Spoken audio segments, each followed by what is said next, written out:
नमस्कार दोस्तों, मैं हूं सुरजीत चावला। आप देख रहे हैं वर्कर वॉइस .in। दोस्तों, हर संडे की तरह इस संडे को भी लाइव हूं। थोड़ा सा समय में बदलाव है और अगले संडे को मैं कितने बजे लाइव रहूंगा इसकी जानकारी के लिए हमारे Facebook page worker voice .in को आप फॉलो करिए। उसके हिसाब से आपको पोस्ट से के माध्यम से जानकारी मिल जाएगी। और अगर आप यूट्यूब पे देख रहे हैं तो ये वीडियो थोड़ी देर के बाद जब लाइव ख़त्म होगा तो यूट्यूब पे अपलोड होगा और नंबर आपको तभी तक दिखेगा जब तक कि मैं लाइव रहूँगा। और सभी लोगों को यही कहूँगा कि जिस समय लाइव रहूँ उसी समय कॉल कीजिए। और संडे को मैं कोशिश करता हूँ लाइव आने की, ताकि अधिक से अधिक लोग हमारे साथ जुड़ सके और जुड़ने के बाद जो भी जानकारी है आपस में आदान प्रदान कर सके। आपका जो सवाल है उसका जवाब मैं देने की कोशिश करता हूँ और आपसे बात भी करता हूँ। इसके लिए आपको हमारा इस वीडियो के टाइटल में नंबर दिख रहा होगा। हालांकि एक कमेंट्स हमारे पास आया है, मैं कोशिश करूँगा। सतीश चौबे जी ने लिखा है कि सहारा इंडिया और सेबी को समझौता करना पाप नहीं, लोगों के हितों की सुरक्षा के लिए दोनों आगे आए और केस खत्म करें। आज लोग बहुत परेशान हैं और अपने भविष्य को लेकर बाल बच्चे घर परिवार सब लुट चुका है। आप बड़े लोग गरीबों को मरहम बने, समझौते को फाइनल कर लोगों को जान बचाने का काम करें। तो सतीश चौबे जी, अगर आप कार्यकर्ता हैं तो भी आपको बताना चाहूँगा, और अगर आप जमा करता है तब भी आपको बताना चाहूँगा। सहारा इंडिया और सेबी का जो मामला है उसका जो आदेश है वो 2012 में ही आ चुका है। इस भ्रम में आप नहीं रहे, क्योंकि आदेश आया था उसके बाद आपके साथ धोखा किया गया। आपने उस समय सेबी के पास क्लेम नहीं किया, चाहे जिस वजह से भी क्लेम नहीं किया हो। अभी जो मामला चल रहा है वो कंटेम्प्ट का चल रहा है। कंटेम्प्ट का मतलब जो कोर्ट का आदेश था उसको सेबी ने नहीं माना था, और यही सहारा इंडिया सेबी मामला बोल करके आप लोग को उलझाए रखा गया। अभी भी आप इसी उलझन में रहिएगा तो फिर से आपको ठग लिया जाएगा। सरकार ने कभी नहीं कहा है सहारा को कि पैसा भुगतान नहीं करना है, ऐसा कोई रोक नहीं लगा हुआ है। जबकि अगर आप देखिएगा उसके बाद आपका जो सोसाइटी के अंदर पैसा जमा करा लिया गया, 86,000 करोड़ से भी ज़्यादा जमा करा लिया गया और पैसा आपका नहीं दिया जा रहा है। कई लोग जो एजेंट है वो बार बार कमेंट्स में मेरे या कहीं लिखते हैं, कहीं वीडियो बना करके बताते हैं कि सहारा का ऑफिस खुलना चाहिए, भुगतान होना चाहिए। अरे भाई, भुगतान करने से सहारा इंडिया को कौन रोका है? हमको एक बात बताइए। और ये जो 15,000 करोड़ जो जमा कराया था सेबी के अंदर, जमाकर्ता का है। बहुत सारे जमाकर्ता देश के अंदर अभी भी हैं जिनके पास जो सहारा जो पहले जिसका उनके पास सेबी को क्लेम करना था, जो कि आपका रियल एस्टेट और हाउसिंग वाला पेपर है। तो सेबी को भी चाहिए कि फिर से एक बार क्लेम लेना शुरू करे कोर्ट के आदेश के बाद, और वो 10,000 करोड़ जो आएगा वो सेबी के उसी रिफंड खाते में जाएगा। उसके बाद कोर्ट ने कहा है कि उसके ऊपर हम देखेंगे। अब देखेंगे, बहुत सारे लोगों ने कंप्लेन लगा रखा है। अब देखना है कि वो जो हाउसिंग और रियल एस्टेट का फिर से क्लेम लेना शुरू करते हैं या क्या करते हैं, कैसे करते हैं, वो एक अलग मैटर है। लेकिन आपका जो सोसाइटी के अंदर पेपर कन्वर्ट कर दिया, उससे उस सेबी वाले मैटर का कोई लेना देना नहीं। अगर आपको कोई समझा रहा है तो गलत समझा रहा है, आपको उलझाने की प्रयास कर रहा है। और आपका पैसा वापस करने के लिए सहारा के पास आपका पूरा डाटा है, पूरा रिकॉर्ड है। चाहे तो आपके बैंक अकाउंट में पैसा वो दे सकते हैं, इसके लिए ऑफिस खोलने की ज़रूरत नहीं है। ऑफिस खोलने के लिए वो लोग परेशान हो रहे हैं, छटपटा रहे हैं, जो लोग ये चाहते हैं कि फिर से लोगों के साथ धोखाधड़ी करें। अभी आप देखिएगा बहुत जगह ऑफिस खोल करके और लोगों को जो रीक्लेम करवा रहे हैं, रीक्लेम करवाने में क्या कर रहे हैं कि नया मेंबरशिप फॉर्म भरवा ले रहे हैं, उसके बाद शेयर एप्लीकेशन फॉर्म भरवा ले रहे हैं। कहीं ना कहीं धोखा है, और उस काम के लिए 200, 500, 1000 रुपये तक लोगों से ठग रहे हैं। तो यही ठगी का धंधा लोग चलाना चाहते हैं। वही लोग चाहते हैं कि सहारा फिर से खुले। अरे भैया, स्टेट बैंक है, पंजाब नेशनल बैंक है, केनरा बैंक है, बहुत सारा सरकारी बैंक है, उसमें अगर पैसा लगाना है उसमें लगाइए ना। तो आप ये सहारा करने के चक्कर में इससे कहीं ना कहीं जो सहारा का नॉन बैंकिंग का लाइसेंस रद्द हो गया वो दोबारा नहीं मिलने का है। और ये ध्यान दीजिए कि सोसाइटी जो है, जो चल रहा था, वो सहारा का नहीं है। अलग अलग उसका 5 जगह उसका ऑफिस खुला हुआ है, अलग अलग रजिस्ट्रेशन है उसका। वो सहारा ग्रुप इसीलिए नाम दे दिया गया है क्योंकि सहारा का पैसा उसमें आपका कन्वर्ट कर दिया गया था, और इसी के लिए SFIO जांच भी कर रहा है। आज न कल जो एजेंट छटपटा रहे हैं और कहीं कहीं साइन वाइन कर रहे हैं, आज न कल वो फंसेंगे। लास्ट में यही होगा, जब जनता जागरूक होगी और सरकार के ऊपर लगातार दबाव बनाएगी तो कहीं ना कहीं सरकार को कार्रवाई करना होगा। और उस समय ऊपर वाले जो अधिकारी हैं सहारा के या सुब्रत राय कहाँ गए कुछ पता नहीं, आरटीआई से भी हमने पूछा, तो वो सब तो निकल लेंगे। लास्ट में फंसेगा कौन? एजेंट, क्योंकि एजेंट को अपने समाज में रहना है। हो सकता है कानूनी शिकंजा ना पड़े, लेकिन आसपास के लोग जिसका 10 लाख 20 लाख डुबा दिया, वो लोग तो प्रेशर डालेंगे, कानूनन डालें या फिर जिस तरह से डालें उनके ऊपर प्रेशर पड़ेगा। तो ऐसा काम ना करें कि फिर से आप फंसाने के चक्कर में आप ये सोच रहे हैं कि हमारा रोजगार शुरू हो जाएगा। एक सुदामा प्रसाद जी हैं एमपी, वो भी कह रहे हैं कि एजेंट के माध्यम से पैसा मिलना चाहिए। भैया एजेंट के माध्यम से क्यों पैसा मिलना चाहिए? फिर से कमीशन लेने के लिए? अभी देखिए ना, क्लेम करवाने के नाम पे हर लोगों से 200-500 रुपया एजेंट ले रहा है, जबकि पहले कहा था कि भाई पैसा आपका कहीं नहीं फंसेगा, उसका हम गारंटी लेते हैं। तो फिर पैसा दिलाने के नाम पे 200-500 क्यों ले रहे हैं? और एक बार आप लोग कमेंट्स करके मुझे बताइए कि अगर 10,000 लोगों ने क्लेम किया है, उसमें से अगर 10-20 हज़ार रुपया भी किसी का आया है तो कितने लोग का आया है? इसका आंकड़ा आपके पास है? आपके आसपास में कोई ऐसा व्यक्ति है जिसको पैसा मिला हो? पता कीजिए। हालांकि क्लेम जितने लोगों ने किया है उसके हिसाब से सरकार खुद कह रही है कि 1 करोड़ 21 लाख लोगों ने क्लेम किया, और उस समय जनवरी 2024 में बताया था कि 2 लाख लोगों को पैसा दिया था। अभी कह रहे हैं कि 11 लाख लोगों को पैसा दिया है। जबकि जो हमारे पास कमेंट्स आ रहा है उससे हमें ये पता चल रहा है कि सरकार ये करे कि पहले 10,000 रुपये तक वाले को हमने भुगतान दिया था। तो कहने का मतलब 10,000 वाले को आपने अगर भुगतान दिया तो ऐसे में किसी का 1 लाख रुपया है उसको 10,000 कैसे दे दिया? तो कहीं ना कहीं लोचा तो है। और नोटिफिकेशन आप नहीं दे रहे हैं, आप लोग भी आरटीआई लगा करके देखिए तो उससे क्लियर होगा। ऐसे एक और अजय दी ने लिखा है कि सर जी सहारा का पैसा कब मिलेगा? हमने 2 बार ऑनलाइन किया है, आधार अंडर प्रोसेस बता रहा है। तो भैया अजय दास जी, मैं आपको इसके बारे में कुछ भी जानकारी नहीं दे पाऊंगा, क्योंकि पोर्टल अमित शाह जी ने लाया है। तो इसके बारे में अमित शाह जी और मोदी जी बताएंगे, क्योंकि जब इलेक्शन आया था तो इन लोगों ने आपसे वादा किया था। अब ये पैसा आपको कब मिलेगा, नहीं मिलेगा, कितना पैसा आपका था, नहीं था, ये तो आपको बेटर पता होगा। हमने तो पहले ही कहा था कि पोर्टल के नाम पे इलेक्शन है और इसीलिए आप लोगों को लॉलीपॉप दे रहे हैं। और ऐसे में अगर एक आदमी का 1,000 रुपया खर्च हुआ तो आप ये जोड़ करके देख लिए 1 करोड़ 21 लाख लोगों का कितना पैसा इस पोर्टल के माध्यम से खर्च हो गया और पैसा कितना मिला। सबसे बड़ा सवाल ये है। उसके बाद एक मौर्या जी ने लिखा है कि सर मैंने क्लेम किया था, मुझे 1 पैसा नहीं मिला। सही बात है, बहुत सारे लोग हमें ये भी बता रहे हैं। अरे ऋषि खरे जी ने लिखा है कि सर आप YouTube पर लाइव आना बंद कर दिए हैं क्या? जी माफ़ी चाहूँगा खरे जी, अभी नेटवर्क का इशू है, इसकी वजह से YouTube पे लाइव नहीं आ पाता हूँ। मैं Facebook पे लाइव आता हूँ और आने वाले समय में मैं कोशिश करूँगा कि मैं YouTube पे भी लाइव आऊँ, क्योंकि बहुत सारे लोग को वेट होता है, इंतज़ार होता है कि मैं YouTube पे भी लाइव आऊँ। और आप सभी को बता दूँ कि जिन लोगों ने भी सहारा इंडिया के अंदर पैसा फंसा है जिनका, उनको मैं यही कहूँगा, निवेदन करूँगा कि भाई अगर मुहर वुहर कोई गलत तरीके से लगा रहा है तो वो न लगवाए। इसीलिए नहीं लगवाएं क्योंकि वो कहीं ना कहीं आपके आधार के माध्यम से अपलोड हो रहा है। कल को अगर सहारा वाला ही लगा देगा, कोई आदमी व्यक्ति आपको मुहर लगा देगा, किसी का फर्जी दस्तखत कर देगा, तो कल को आप ही को फंसा देगा। इस बात को आप ध्यान रखिएगा। और जो लोग भी कॉल करना चाहें कॉल कर सकते हैं। आपको सीधे वीडियो के टाइटल में हमारा नंबर दिख रहा होगा।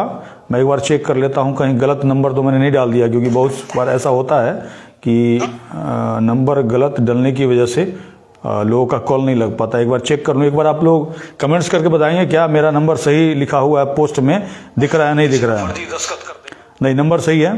खैर जो लोग भी चाहें वो कॉल कर सकते हैं। मैं थोड़ी देर और लाइव रहूँगा, क्योंकि अभी मैं थोड़ा सा व्यस्त हूँ आप ही लोग की वजह से। अब मैं आपको दिखा सकता हूँ कि देखिए, आप लोग ये सोचते होंगे, ये देखिए हमारे पास अभी मैं आया हूँ तो देखिए कितना, ये कुछ सहारा का है, अलग अलग जो हमने लगा रखा है सरकार के पास, इतना सारा लेटर हमारे पास आ रखा है।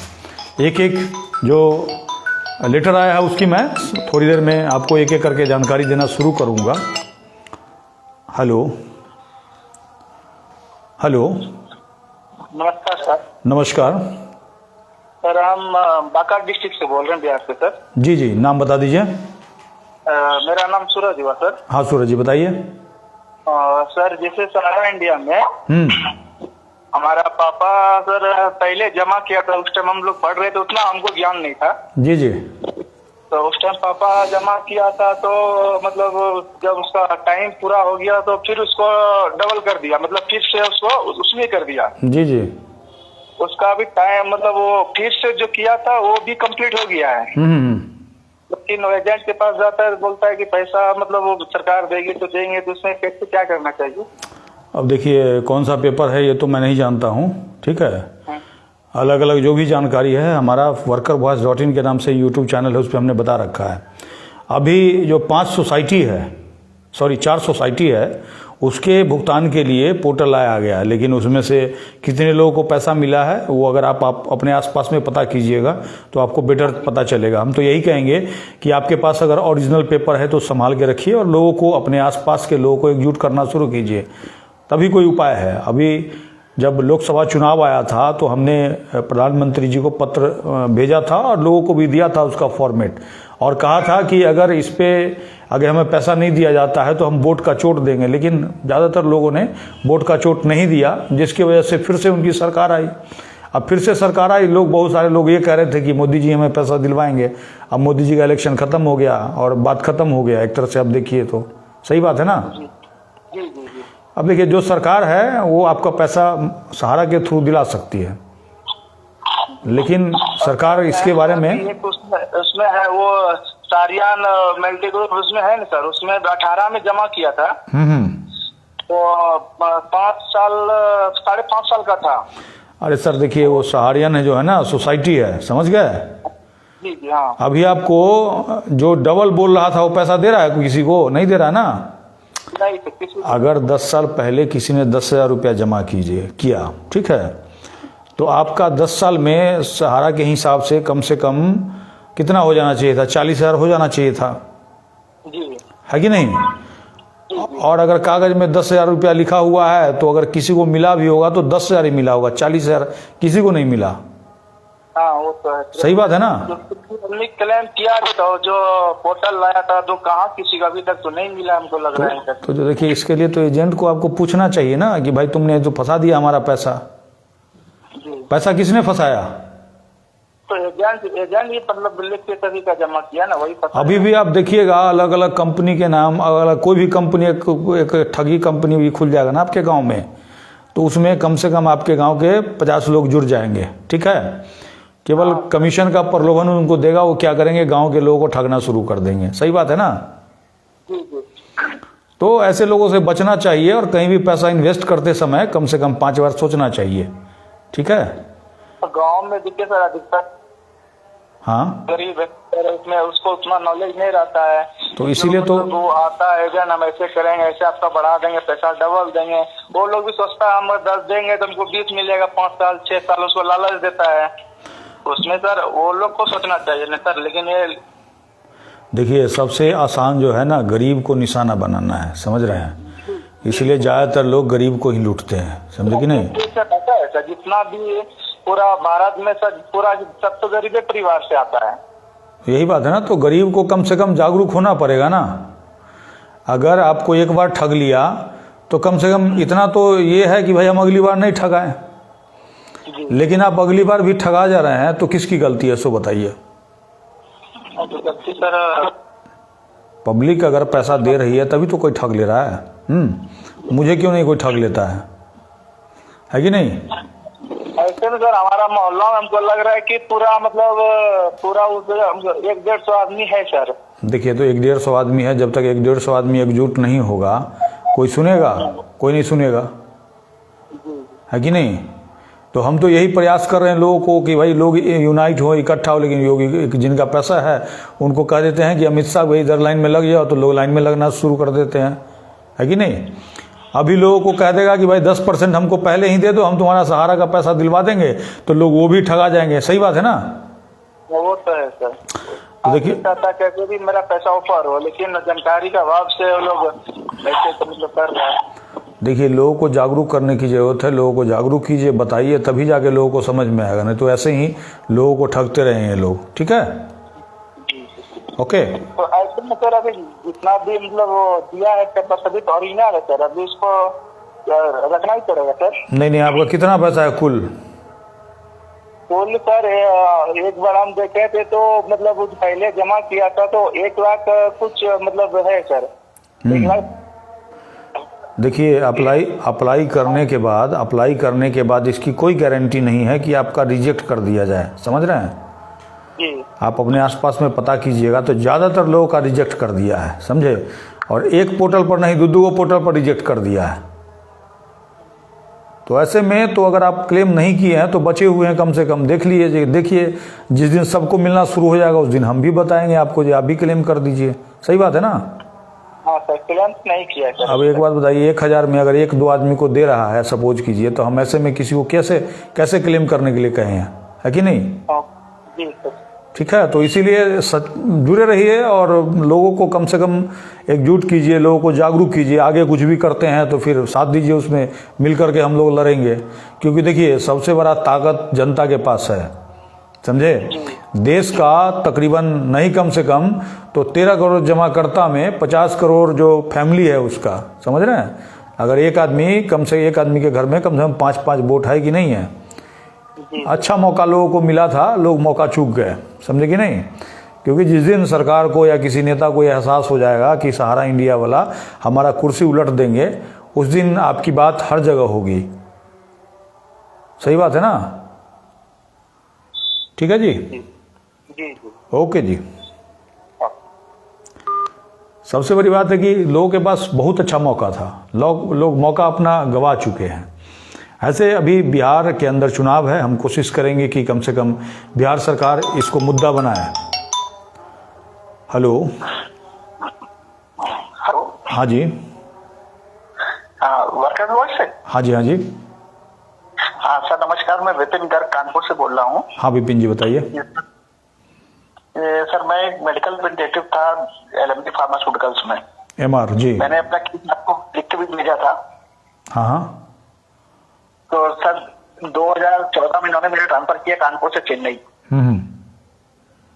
और उसके बाद केस में यहाँ लेबर कोर्ट ने कहा कि मैं वर्कमैन नहीं हूँ और मेरे जो है कानपुर लेबर कोर्ट को सुनने का अधिकार नहीं है, तो इन्होंने 2019 में वो केस डिसमिस किया। तो कंपनी ने मेरे को डिसमिस कर दिया 2019 में।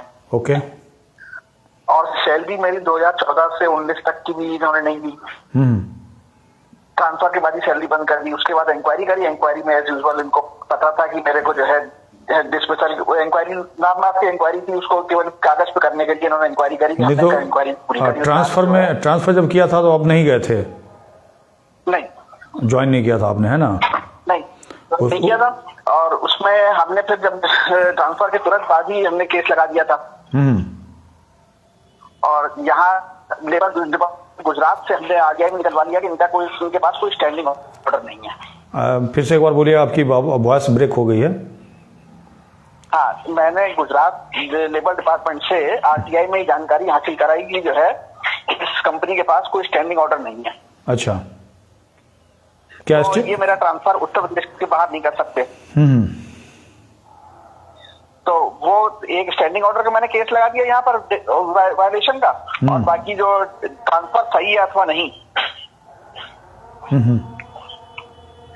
तो उसमें इन्होंने मेरे को 2019 में डिसमिस किया, जो कि मैंने हाई कोर्ट में चैलेंज किया हुआ था। हाई कोर्ट में सर 19 से आज तक जो है डेट नहीं आई है इलाहाबाद हाई कोर्ट से। अच्छा। और नोटिस का जवाब भी कंपनी ने नहीं दिया। और यहाँ PWA में मैंने केस लगाया हुआ था लेबर कमिश्नर के यहाँ। तो उनका कहना था जब इन्होंने ज्वाइन ही नहीं किया तो हम सैलरी की बात नहीं करेंगे। जी जी जी। No work notice.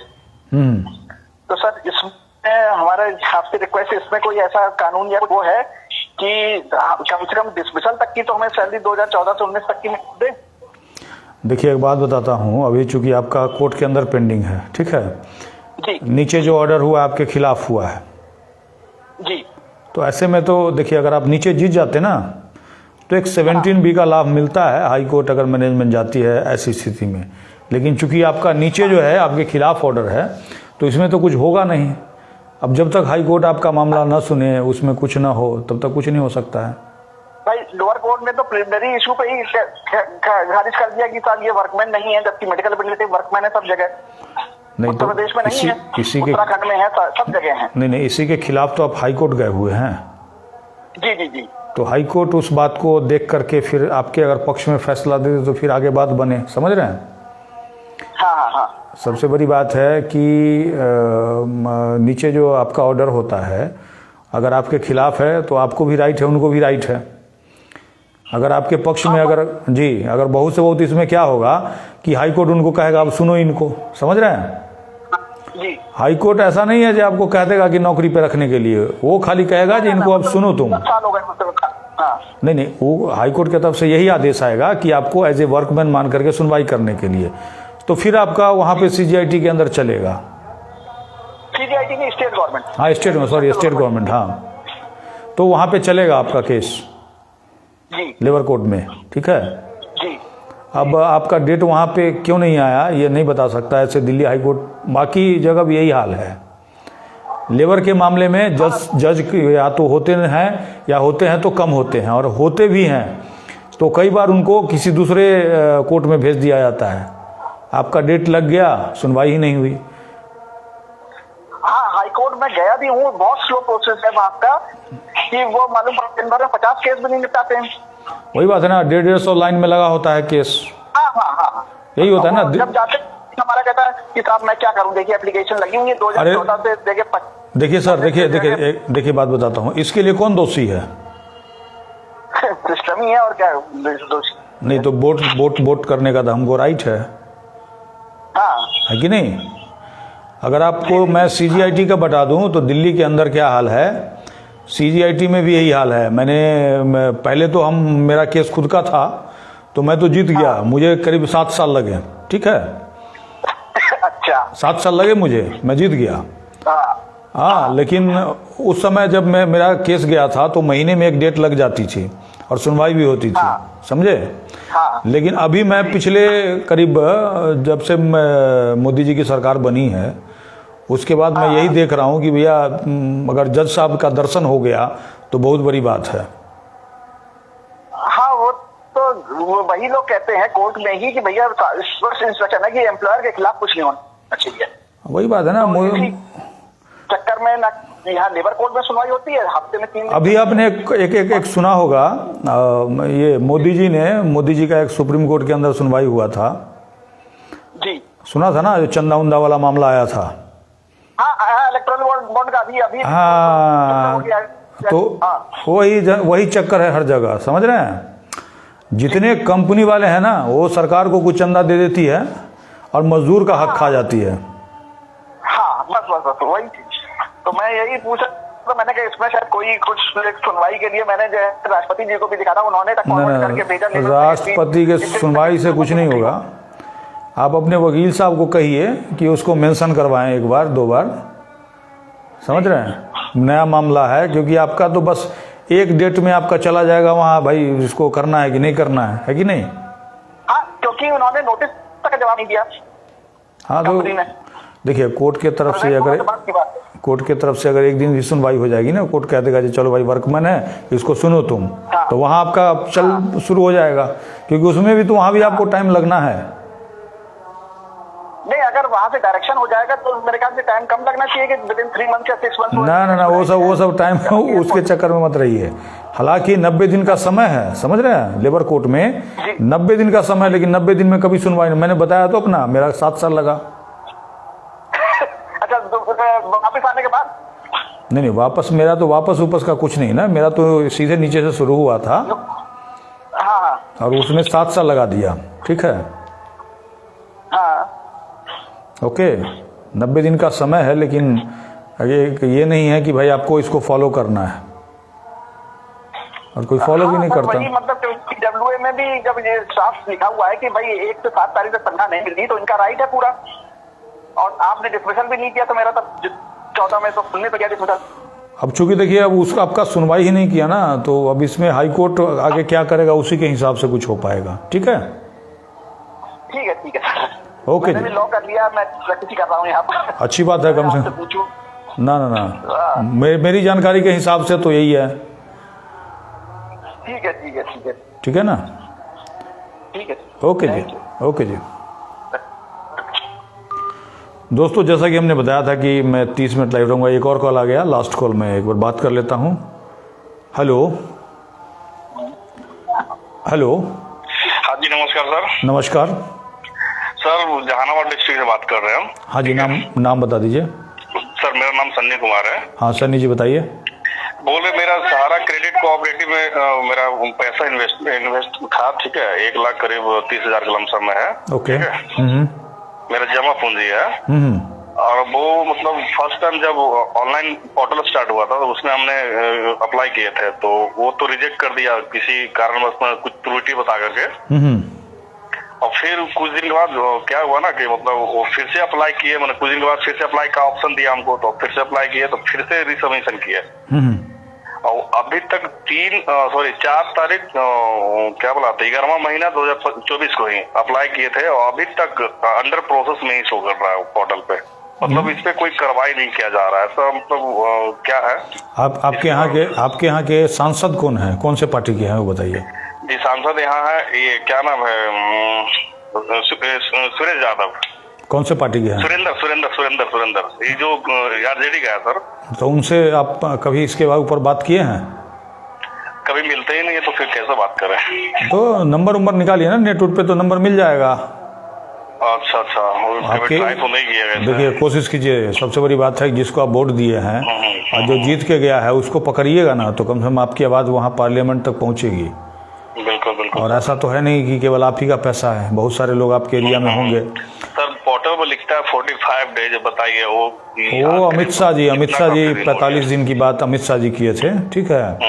और वो इलेक्शन था इसीलिए आप लोग को सभी को इन्होंने ठगने की कोशिश की, और आप ठग लीजिएगा पहली बार, लेकिन लोग दूसरी बार भी अगर ठगा जाएंगे तो लोगों की गलती है, समझ रहे हैं। अभी उपचुनाव हुआ था, लोगों ने फिर से वोट दे दिया, तो भाई साहब बताइए आपका पैसा नहीं मिल रहा, तब भी अगर लोग वोट दे रहे हैं तो नेता क्यों काम करेगा, उसको बताइए। बिल्कुल अब समझता नहीं है ना। अब जैसे लोग मुझसे पूछते हैं कि ये कब मिलेगा, तो हम तो नहीं बता पाएंगे ना कब मिलेगा।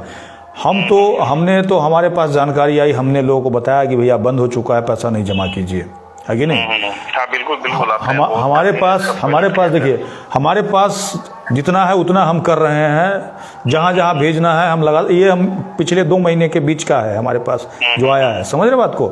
तो हम तो हर प्रयास कर रहे हैं, हर जगह आपकी बात को पहुँचाने की कोशिश कर रहे हैं। यहाँ पे कोई बिहार का जो है ये चीफ सेक्रेटरी है, उनको भी हमने घेरा। तो मतलब जो माध्यम जहाँ जहाँ से हो सकता है हम कोशिश कर रहे हैं, लेकिन हम जैसा कोशिश कर रहे हो वैसा कोशिश कर रहे हैं नहीं, हमारे केवल कोशिश करने से यही तो दिक्कत है ना, खाली हम कोशिश कर रहे हैं उससे नहीं होगा। हर एक जमाकर्ता को इतना कोशिश करना पड़ेगा तभी कुछ हो पाएगा। जब इन लोग का चलना सड़क पे मुश्किल कर दीजिएगा ना, तभी होगा। अभी देखिए नीतीश कुमार घूम रहे हैं, किसी ने कोई सहारा वाला कोई व्यक्ति है या जमाकर्ता है जो नीतीश जी से जाकर के मिले? एक आदमी मिलने जाइएगा तो कोई नहीं। अगर एक एरिया का 1000-2000 आदमी कहे कि हमको मिलना है, तो नीतीश जी को कुछ ना कुछ तो सहारा पर बोलना पड़ेगा, सही बात है ना? जी। तो ये करना पड़ेगा, इसके बिना कोई उपाय नहीं है, समझ रहे हैं। अभी सर हमारे क्षेत्र में पता है सहारा का अभी ब्रांच खोल के भी बैठा हुआ, वहाँ पे एनी टाइम भीड़ रहता है रिसबमिशन के लिए, ठीक है। यहाँ पे इतना जितने लोग देखिए सबसे 200-500 रुपए ले रहा ऑनलाइन करने का, वही तो हम खुद से ही अप्लाई किए थे। जी हम देखिए यही तो हम कह रहे हैं कि जितने लोगों ने रीसबमिशन के नाम पे पैसा खर्च कर दिया, उतना पैसा खर्च करके अगर लोग पटना पहुंच जाएं तो सरकार का पूरा सिस्टम हिल जाए, समझे कि नहीं? जी तो सर 10,000 रुपया है, वो बेचारा जाकर 200-300 रुपया दे के वहाँ पे जाके अप्लाई करवा रहा है, बताइए 300 रुपया 400 रुपया ले रहा है ऐसे। वही बात है ना। अब सबसे बड़ी बात है कि और उसके बाद भी कौन ये ठग रहा है? एजेंट ही ठग रहा है ना, और कौन ठग रहा है सर? वही बात है ना। तो लोग तब भी उसके ऊपर भरोसा कर रहे हैं, वो अप्लाई करवा दे रहा है। अब एक बात बताइए, आपका 1 लाख रुपये बोलते हैं सर मेरा तो आया 10,000 रुपया, ऐसे बोलता है। अरे वो तो ठगने के लिए बोलता है, समझ रहे हैं। हम तो कह रहे हैं कि हम बोले भी कि आप मैसेज दिखाइए हमको। हाँ मैसेज जो आया होगा ना, आपको मैसेज दिखाइए जो क्रेडिट हुआ अकाउंट, उसका स्टेटमेंट दिखाइए हमको। तो बोलते हैं इतना कौन दिखाएगा तुमको, ठीक है हम समझ गए बात को। देखिए कहीं ना कहीं लोगों से जो शेयर एप्लीकेशन फॉर्म भरवा रहे हैं ना, बाद में पता चलेगा, अभी नहीं पता चलेगा कि फिर से लोगों का पलट दिया, समझे कि नहीं। शेयर मेंबर फॉर्म हमको भी भरने के लिए बोला जा रहा था, बट हम नहीं भरे, हम खुद से ही घर पे ही अप्लाई किए हैं जी, उसके अलावा कुछ नहीं किया। जी जी, नहीं आपको अगर कल को देगा भी ना तो 10,000 रुपया 20,000 रुपया दे देगा, और फिर बाकी का पैसा कब देगा इसका पता ही नहीं है, समझ रहे कि नहीं। और आप तो कहीं पे कहा नहीं गया है ना कि अगला बार फिर कितना देंगे, कब देंगे, हाँ, तो कभी और नहीं घोषणा पढ़े हैं कि नहीं पढ़े हैं। बिल्कुल, पोर्टल में भी बस यही जिक्र है 10,000 रुपये, उसके आगे तो लिखा हुआ नहीं कुछ।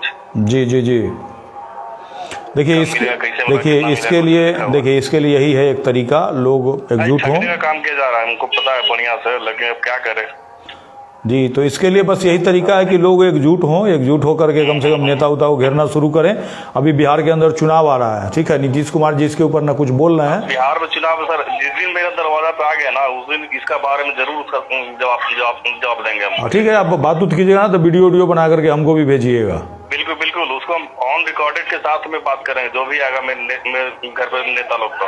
बिल्कुल, देखिए आप जब तक नहीं नेता को घेरिएगा ना, नेता वोट लेके चला जाता है और आपकी बात करता ही नहीं वहां पर। जी बिल्कुल, ठीक है, ओके, ठीक है सर। तो दोस्तों अब बस यही एक उपाय है कि अब कम से कम समय आ गया है कि आप कम से कम नेता जो आ रहे हैं आपके MP MLA जो भी हैं, उनको अपनी बात बताइए, अपनी समस्या बताइए और उनसे पूछिए कि भाई आप अगर विधानसभा लोकसभा में है तो आपने हमारे लिए क्या किया, इस मुद्दा पे क्या किया।